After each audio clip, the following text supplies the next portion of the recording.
किस दिन बाल धोएं, किस दिन ना धोएं। सुहागिन महिलाएं गृह लक्ष्मी होती हैं। गृह लक्ष्मी यानी कि घर की सुख समृद्धि आप पर निर्भर है।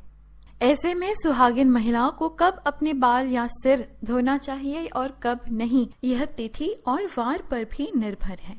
पहले बात करते हैं तिथि की।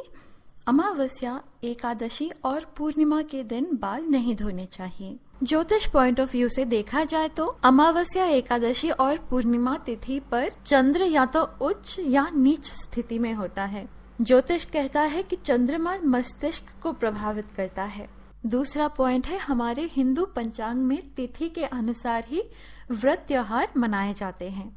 यह शुभ दिन है, इनके एक दिन पहले बाल धोने चाहिए, न कि उस दिन पर। अब चलिए जानते हैं वारों के बारे में। किन वारों में बाल नहीं धोने चाहिए, किन वारों में बाल धो सकते हैं।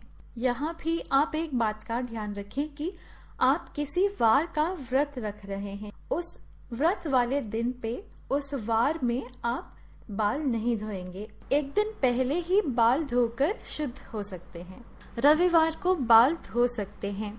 रविवार का व्रत रखते हैं या सूर्य देव की आराधना करते हैं तो रविवार को बाल ना धोएं। आप व्रत भी रखते हैं और किसी अनिवार्य कारण के वजह से आपको रविवार को ही बाल धोना है तो आपके लिए है यह उपाय। आप गुड़हल के फूल ले लीजिए, उन्हें थोड़ा सा मसल कर उससे जो रस निकलता है अपने बालों में लगा लीजिए, फिर उसके बाद बाल धो सकते हैं। सोमवार को बाल धो सकते हैं, लेकिन जो महिलाएं सोमवार का व्रत रखती हैं वे सोमवार को बाल ना धोएं। लेकिन किसी अनिवार्य कारणों से सोमवार को व्रत रखते ही बाल धोना पड़े तो आपके लिए है यह उपाय। पलश के फूलों को अपने हाथों से मसल ले, फिर उसे अपने बालों में लगाकर बाल धो लें। मंगलवार को बाल नहीं धोने चाहिए। माना जाता है कि इस दिन बाल धोने से आर्थिक परेशानियों का सामना करना पड़ सकता है, साथ ही वैवाहिक जीवन में भी बाधाएं आती हैं। किसी कारण मंगलवार को ही बाल धोना पड़े और उसके दोष से बचने के लिए है यह उपाय।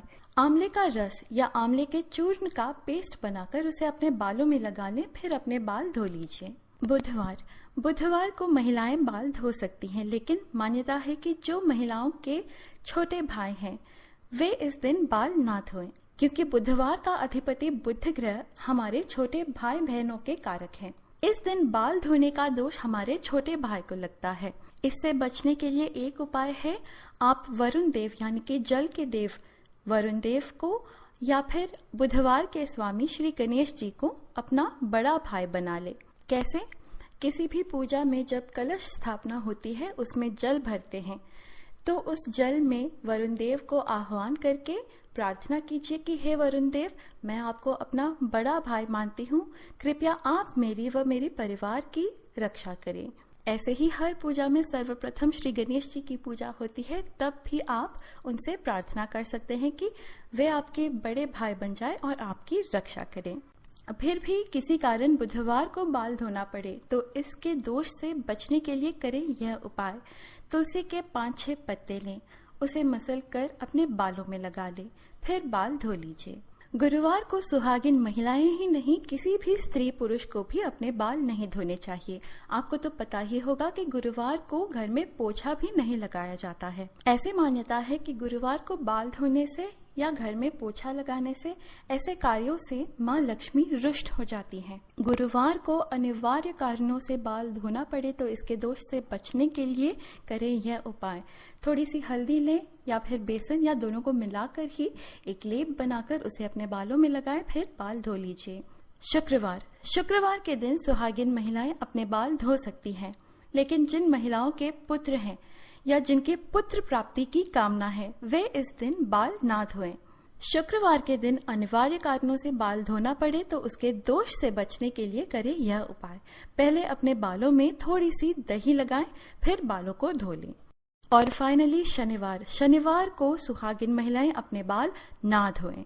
शनिवार यानी कि शनि देव का दिन।